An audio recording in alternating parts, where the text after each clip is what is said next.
Olá, boa tarde. Boa tarde. O JC1 começa agora. Depois de aprovar texto da medida provisória da liberdade econômica, a Câmara discute destaques que podem modificar a chamada mini-reforma trabalhista. Para conseguir a aprovação, deputados deixaram de lado pontos polêmicos da MP. O mais debatido foi o que permite trabalho aos domingos e feriados. Temperaturas despencam nas regiões sul e sudeste do país. Em algumas cidades gaúchas, termômetros marcaram até 9 graus negativos. E a família que encontrou o cachorro que estava perdido há 10 anos. Anúncio em redes sociais permitiu o encontro com o melhor amigo em Curitiba. E no dia de combate à poluição, uma conversa sobre os impactos da poluição na saúde do brasileiro. Mortes causadas por poluentes aumentaram 14% em 10 anos no país. Nas notícias internacionais, o pacote econômico de Maurício Macri para não perder a presidência da Argentina e garota propaganda da campanha contra as mudanças climáticas começa a travessia do Atlântico, um veleiro ecológico para chegar à Conferência do Clima da ONU em Nova York sem gerar impacto ambiental. E o resgate do livro perdido de Mário de Andrade sobre o folclore brasileiro. JC1 Cultura de Informação começa agora.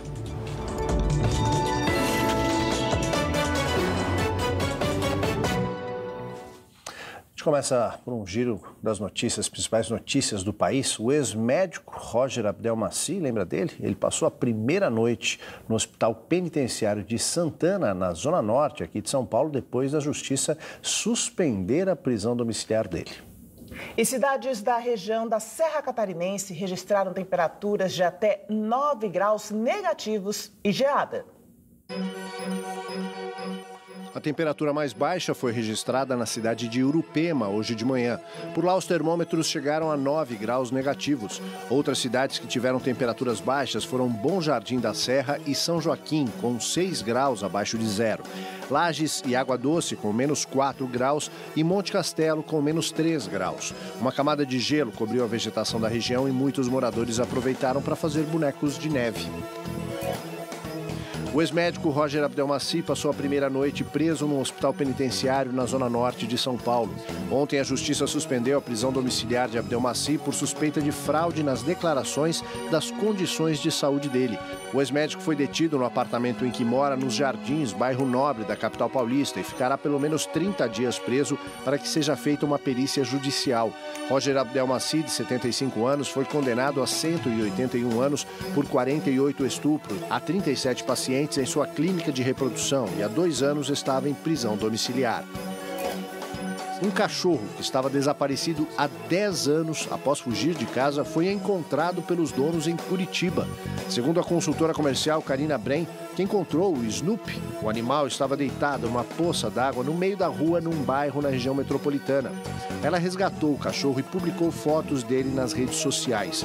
Foi aí que a família viu a foto, entrou em contato com ela e foi buscar o animal.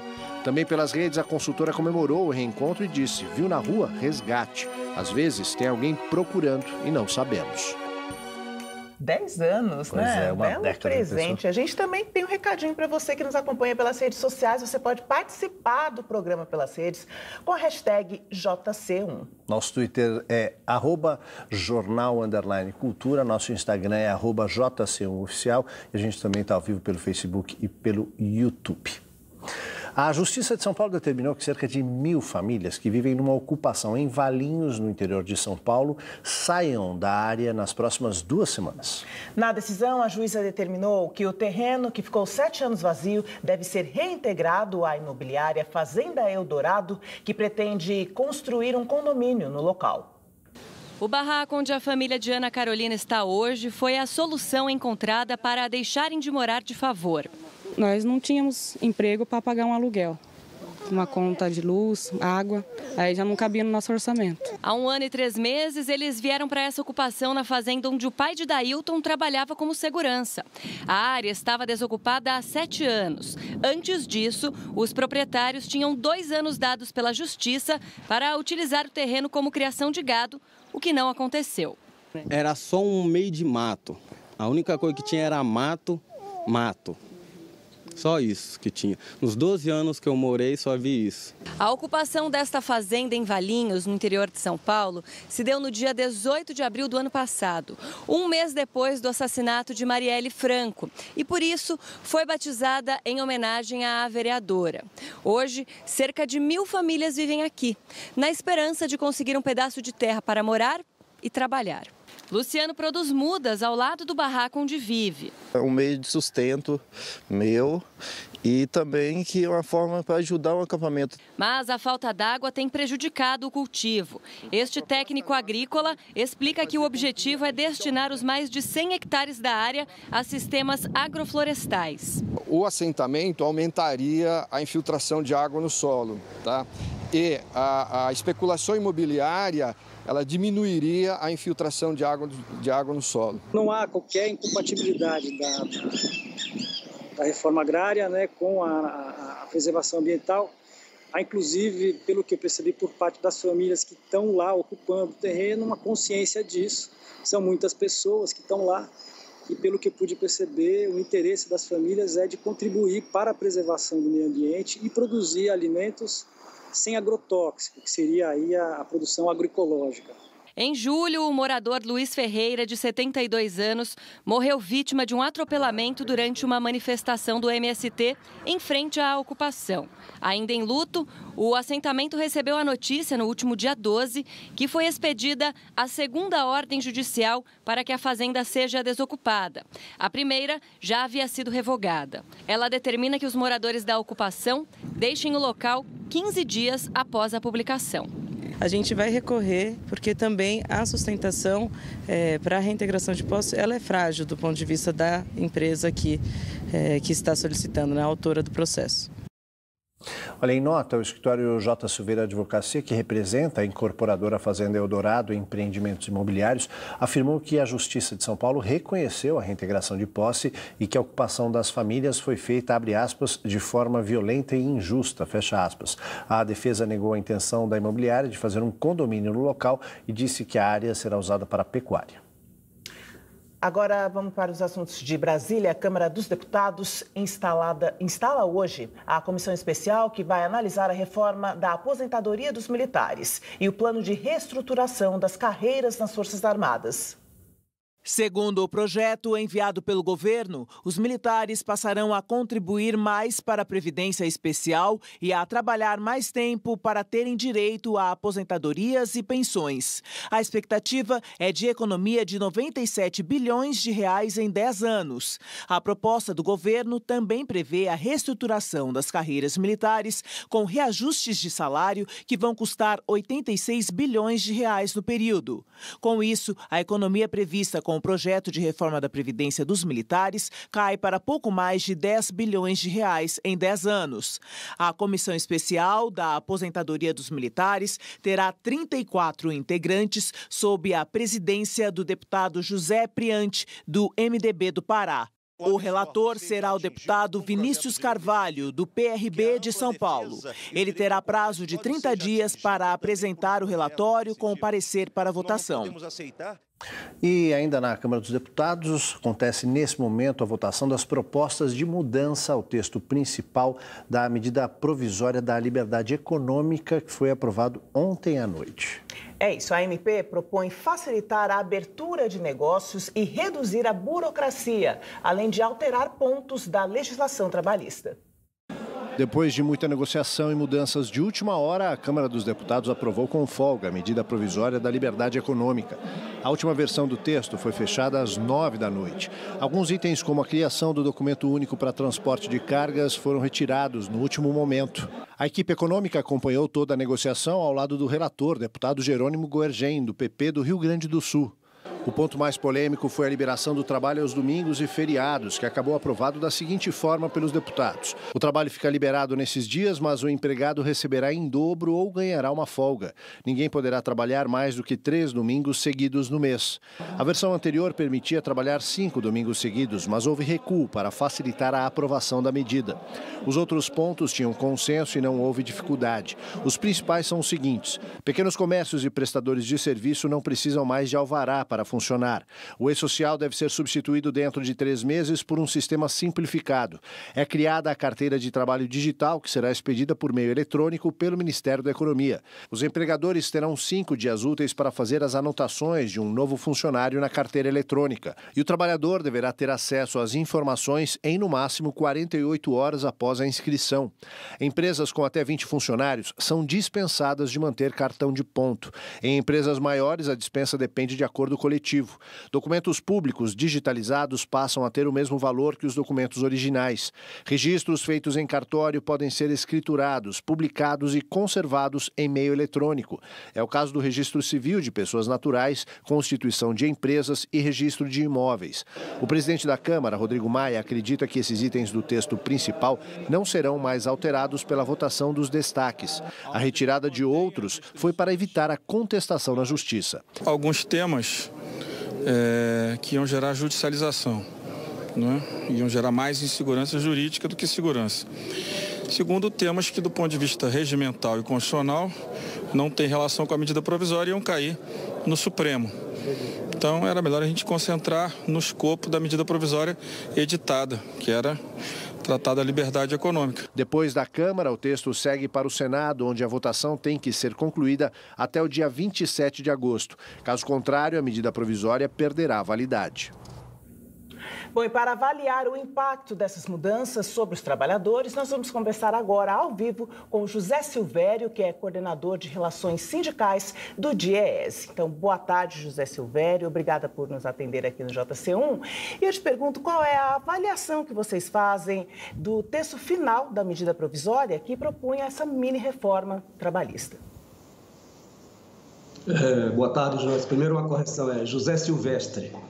Bom, a medida provisória da liberdade econômica que acaba de ser aprovada na Câmara ontem, ela, na verdade, é uma espécie de mini-reforma trabalhista e, portanto, traz prejuízo para os trabalhadores, né?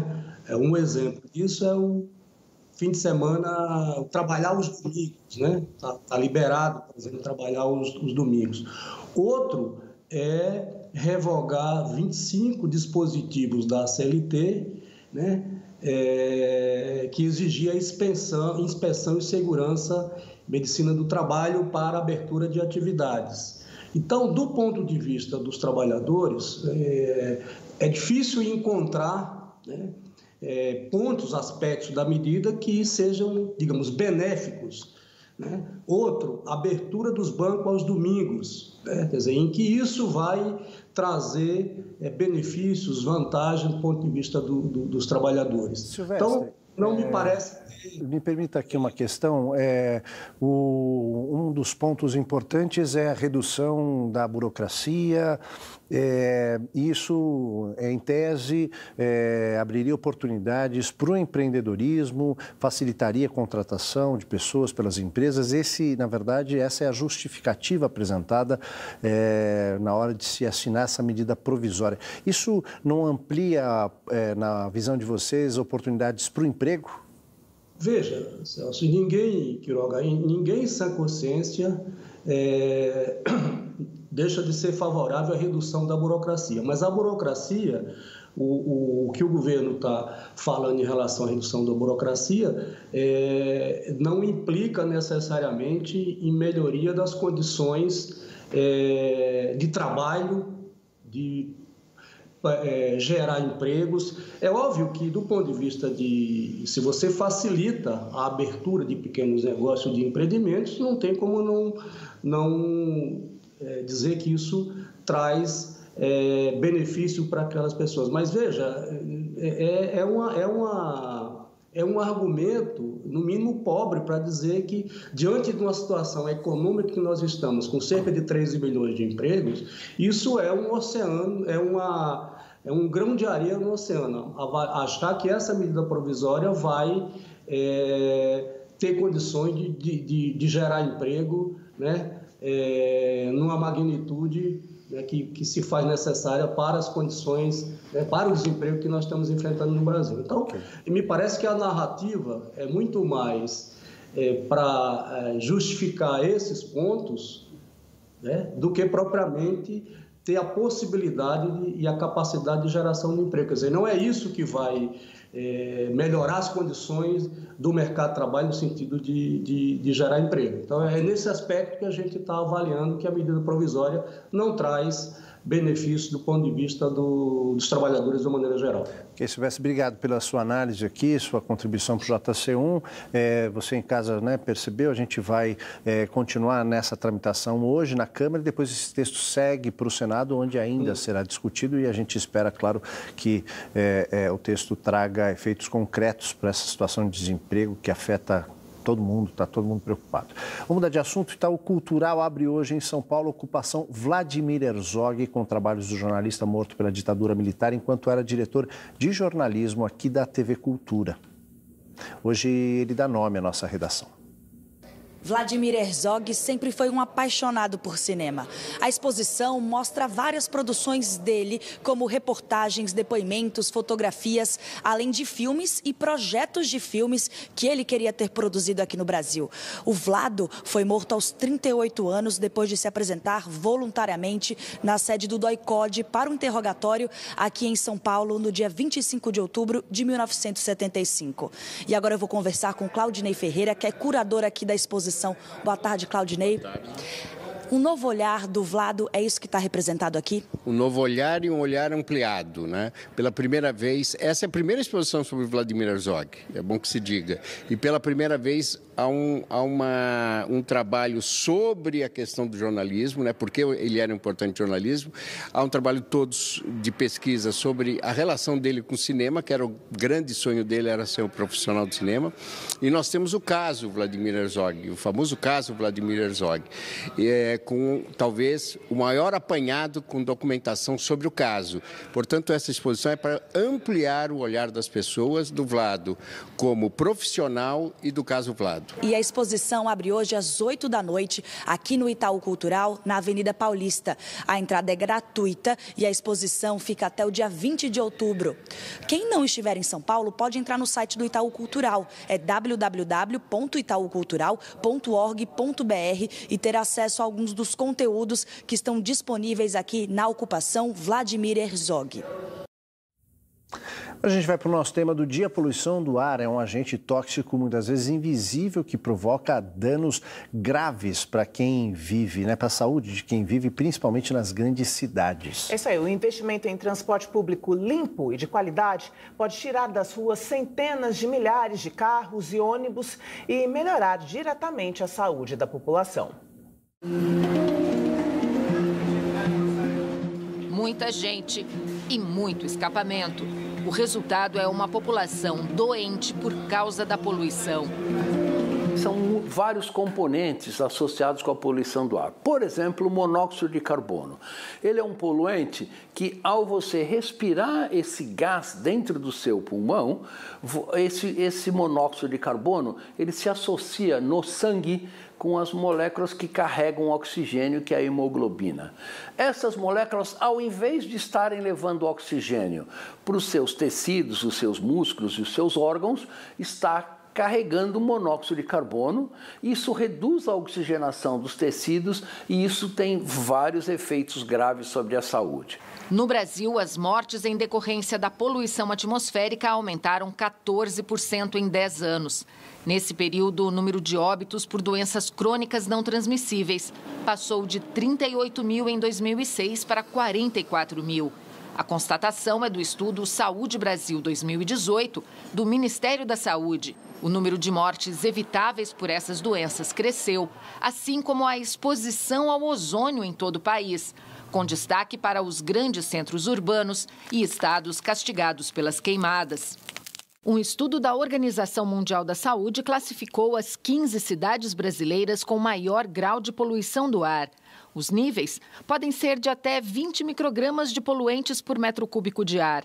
O Rio de Janeiro ocupa o primeiro lugar nessa lista, com 64 microgramas, seguido de Cubatão, Campinas, São Paulo e Curitiba. No Rio de Janeiro, a medição da qualidade do ar é feita apenas nos bolsões industriais. Já aqui em São Paulo, a CETESB tem medidores por toda a cidade, da periferia ao centro. Isso explicaria o Rio aparecer na frente no ranking.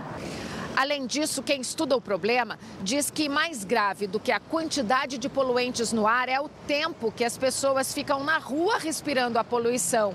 E aí quem sai na frente é quem vive em São Paulo, principalmente os taxistas e quem mora na periferia, porque fica mais tempo dentro dos ônibus, nos congestionamentos. A principal solução, no caso de cidades como São Paulo, que tem 8 milhões de automóveis, numa população de cerca de 18 milhões de pessoas, é, obviamente, retirar os automóveis da rua, né? E para fazer isso, você precisa de transporte público de qualidade para a população. Os ônibus também são altamente poluidores na cidade de São Paulo, feitos com tecnologias de 20 a 30 anos atrás. Então, hoje, existem ônibus com emissão zero.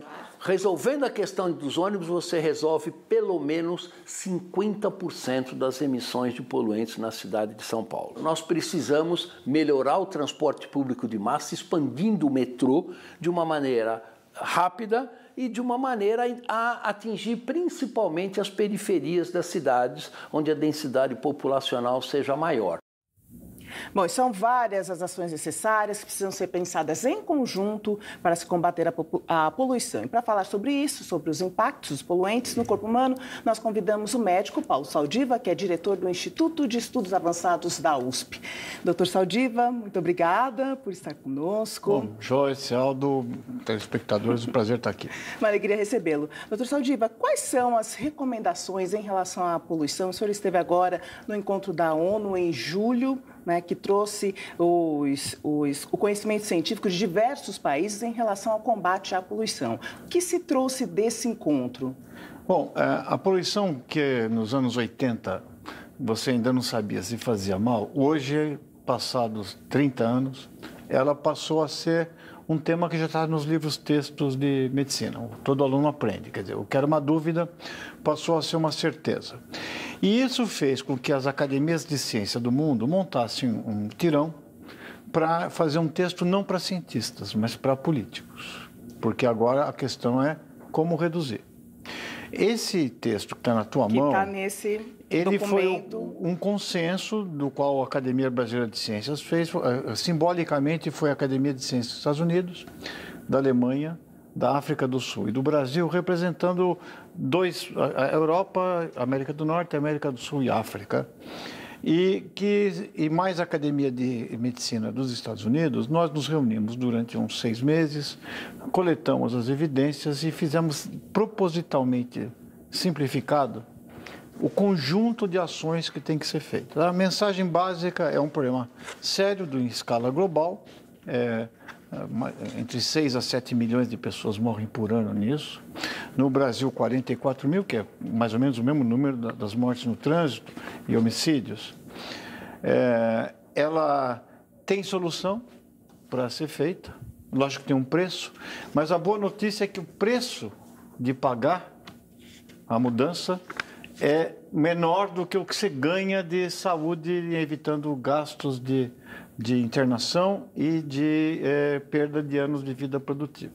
Então, não tem justificativa para você não tomar. Já tem uma quarta vantagem que é apontada aí claramente, é que na hora que você reduz a poluição local, esse cano de escape, essas coisas antigas, você também torna mais eficientes os processos energéticos e reduz a emissão de gases de efeito estufa. Ou seja, você não só pode fazer uma política saudável, mas também aumentando a sustentabilidade a longo prazo do planeta. Saldiva, concretamente, o que dá para fazer? Qual é a decisão política necessária, por exemplo, hoje, que você sugeriria para uma ação de curto prazo que tivesse impacto positivo na questão da poluição no Brasil? O professor Paulo Artajo já falou uma delas, que é melhorar a tecnologia de transporte coletivo. Né? Porque o transporte coletivo, e não só o transporte de passageiros, quer dizer, o transporte de cargas também. O nosso diesel é ruim, os nossos caminhões diesel são antigos, e enquanto você não troca, você pode, por exemplo, fazer um combustível de transição como gás, que é mais limpo, ainda não é o ideal, mas você já pode. Todos aqueles pequenos veículos de entrega que não pode andar pela cidade. Os VUCs. Né? Os VUCs. Se você fizesse um programa de colocá-los a funcionar com gás, você teria um ganho, o custo é menor. Nós produzimos gás suficiente na Bacia de Santos, um grande mercado, tem grande produção e um grande mercado consumidor aqui. Por que a gente... Esse é um exemplo, né? Por que não faz? Porque... Aldo, numa sociedade, tudo que produz poluição também gera emprego e renda. Uhum. Então, a pergunta é, na hora que você decide quem vai andar na rua, é carro ou é transporte coletivo? Já vai ter conflito. Esse transporte vai usar que combustível? Petróleo, gás, eletricidade, o que é? Já é outro conflito, porque quem vende uma coisa e produz não é outro. Então, o que a gente vê, por exemplo, a lei que ia ser colocada de não poder mais usar transporte com combustível fóssil para a frota cativa de ônibus de São Paulo, nessa renovação, ela foi adiada por 20 anos. Uhum. Bom, 20 anos não é que nem uma ponte, porque quem morreu antes dos 20, pela poluição, não vai ver o benefício 20 anos depois. Sim. E mais, nós estamos subsidiando uma política, grupos econômicos e grupos que produzem determinada tecnologia com vidas humanas, o que não tem graça, e também com dinheiro. E o senhor fala em 50 mil, 60 mil mortes ano no Brasil? Olha, e qual é esse diagnóstico? São mortes o quê? Doenças pulmonares, doenças cardiorrespiratórias? Aqueles 44 mil é pela poluição externa e subestimado, porque só 3% das cidades brasileiras medem poluição do ar. E tem aquelas da queima o consumo, com a crise econômica, o consumo de lixo, ou madeira para aquecer casa nesse dia, ou para cozinhar coisas, e você improvisa, e há um fumacê ali dentro, cresceu 16% nesses anos. Então, isso mostra que também tem uma poluição que está oculta aí. Sim. Então, deve ser mais do que... A gente estima, no mínimo, 50 mil pessoas a mais por ano. Na cidade de São Paulo, 4.500. Na região metropolitana, 7.500. Né? E no estado, 14 mil. É uma cidade, né? É uma cidade. É uma cidade por ano. E, e tem como resolver. Basta a decisão.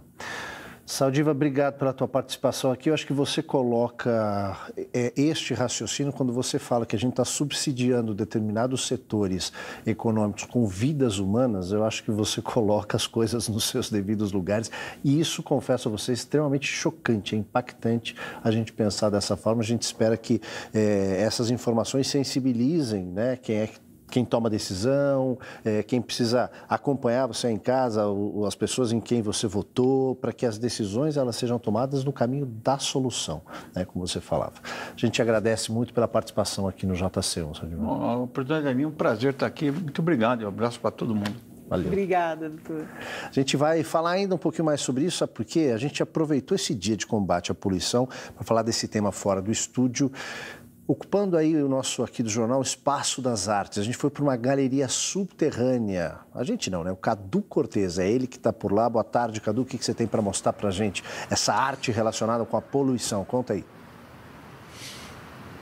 É isso mesmo, Aldo. Eu estou aqui exatamente na saída do rio Cabo Sul de Baixo, que fica do lado, que fica aqui deságua no rio Tietê, bem embaixo da ponte da Freguesia do Ó, dividindo a Zona Oeste e a Zona Norte. Essa área aqui que a gente está mostra bastante a sujeira, a poluição. A gente está em cima da poluição. O rio Cabo Sul de Baixo, que tem 3 saídas aqui, o Tato vai mostrar rapidinho, enquanto eu já vou apresentar aqui também o nosso entrevistado, o Zezão, que é artista plástico e também responsável pela arte misturada com a poluição, já há 20 anos, né, Zezão? Obrigado, boa tarde por nos atender nesse lugar aqui, bater um papo num dia tão importante.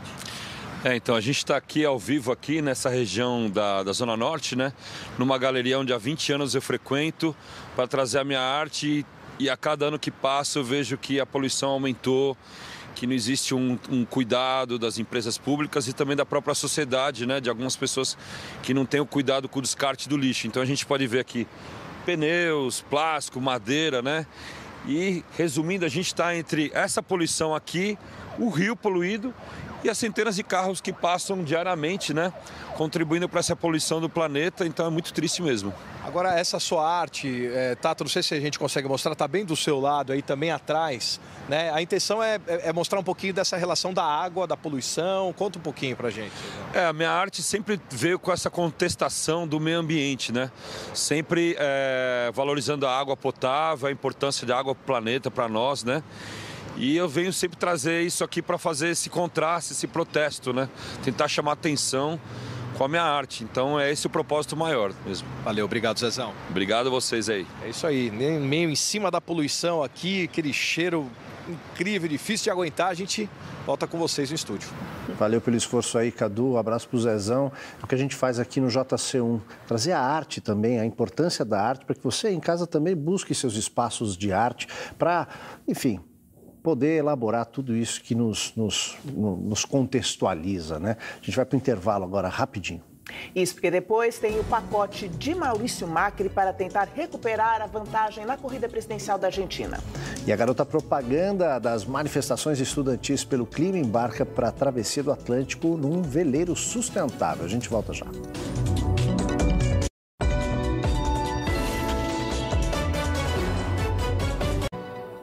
A gente volta com as notícias internacionais. A criadora do movimento Cestas pelo Clima, as manifestações estudantis pelo mundo contra as mudanças climáticas, começou a travessia do Atlântico num veleiro para chegar à cúpula das Nações Unidas em Nova York.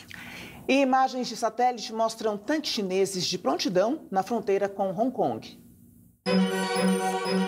O aeroporto de Hong Kong voltou à normalidade após os protestos dos últimos dias que levaram ao cancelamento de centenas de voos.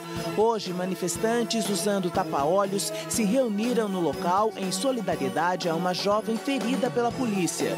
Imagens de satélite divulgadas agora mostram dezenas de veículos do exército chinês reunidos e preparados para a ação dentro de um estádio em Shenzhen, cidade que faz fronteira com Hong Kong. Mais de 2 milhões de muçulmanos de todo o mundo encerram o Hajj, a peregrinação de 5 dias a Meca, na Arábia Saudita.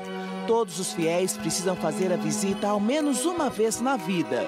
Apedrejar as colunas que simbolizam Satã e andar em volta da Kaaba, a pedra negra em forma de cubo, são rituais da peregrinação, que é um dos 5 pilares do Islã. Os outros são a fé, a oração, o jejum e a ajuda aos necessitados. Os muçulmanos acreditam que essa é a oportunidade para limparem os pecados do passado e poderem começar de novo diante de Deus. A jovem ativista sueca Greta Thunberg, de 16 anos, que se tornou líder na luta contra as mudanças climáticas, começa hoje a travessia a bordo de um veleiro de competição da Inglaterra até os Estados Unidos. O veleiro Malicia 2, capitaneado por Pierre Casiraghi, filho da princesa de Mônaco, tem 18 metros de comprimento. Ele é equipado com placas solares para gerar energia para os instrumentos de navegação e não emite gás carbônico. Pode chegar a uma velocidade de 35 nós, ou 70 km por hora.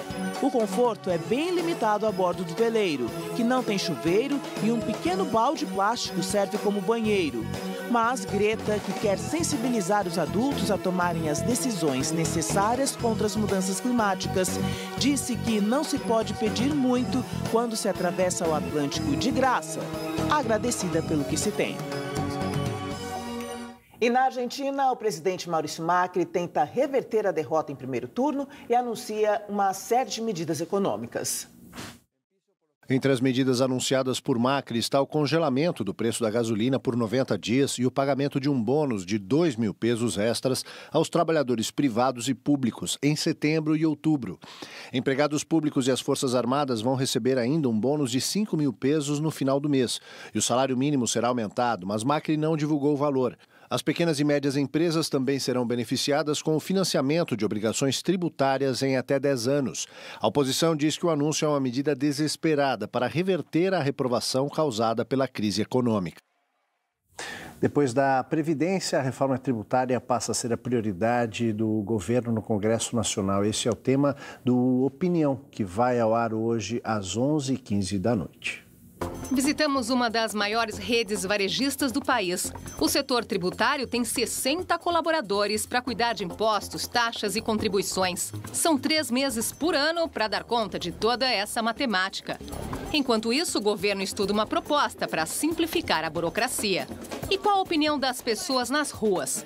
Uma caixinha de fósforo que a gente compra, a metade é imposto. Olha, são tantos que eu já perdi as contas. Um sistema desigual, onde quem tem menos paga mais. Isso deve se tornar mais justo com essas propostas? Não. Não muda? Não. Enquanto que nós, contribuintes, queremos um sistema tributário mais simples, com menor burocracia e que tenha um custo menor, o poder público quer exatamente ao contrário. Ele quer uma reforma tributária que aumente a arrecadação. Então, esse imbróglio, ele é muito difícil de se equacionar. Hoje, 11h15 da noite, no Opinião. Daqui a pouco no JC1, um resgate do livro perdido com textos inéditos de Mário de Andrade sobre o folclore brasileiro. A gente volta já.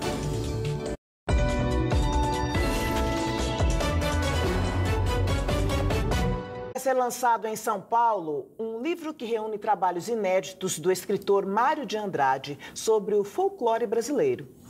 Olha, isso daí é uma marca, viu? É muito legal. Os textos foram descobertos por pesquisadoras da Universidade de São Paulo. Aspectos do folclore brasileiro, lançado agora, 74 anos após a morte de Mário de Andrade, é formado por 3 partes: Folclore no Brasil, Estudos sobre o Negro e Notas Folclóricas.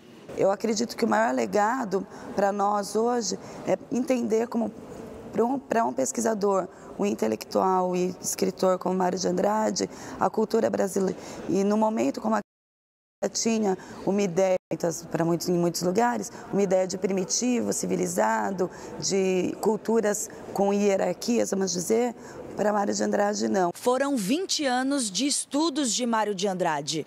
Na missão de pesquisa folclórica, por exemplo, o norte e o nordeste do país foram o destino. Durante 6 meses, em 1938, as melodias cantadas nas festas e no trabalho foram gravadas, filmadas e fotografadas. Os manuscritos reunidos neste livro, em edição coordenada pela professora Telê Ancona Lopes, foram escritos na época do Estado Novo e dos 50 anos da abolição da escravatura no Brasil.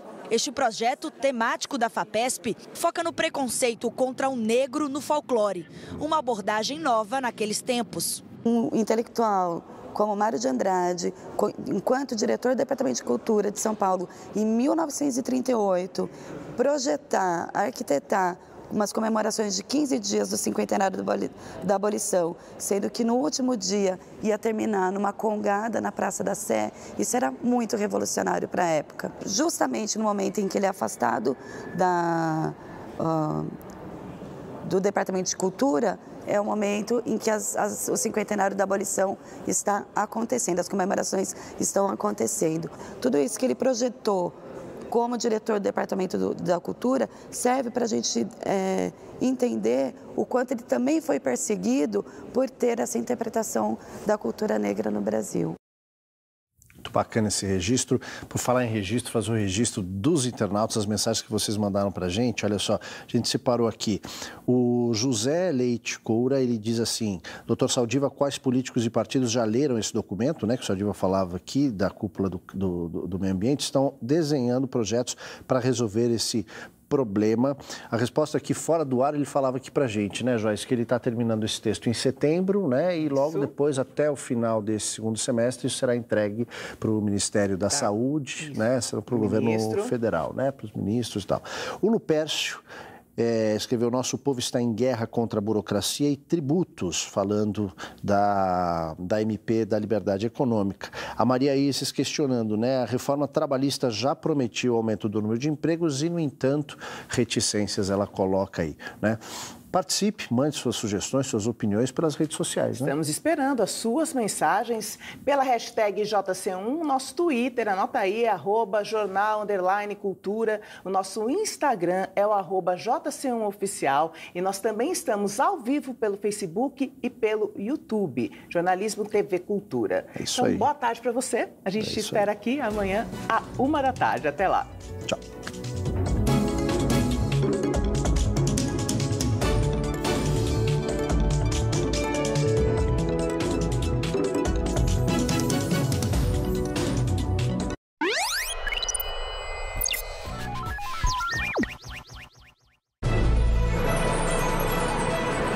quando o planeta aguenta a pressão do homem na Terra.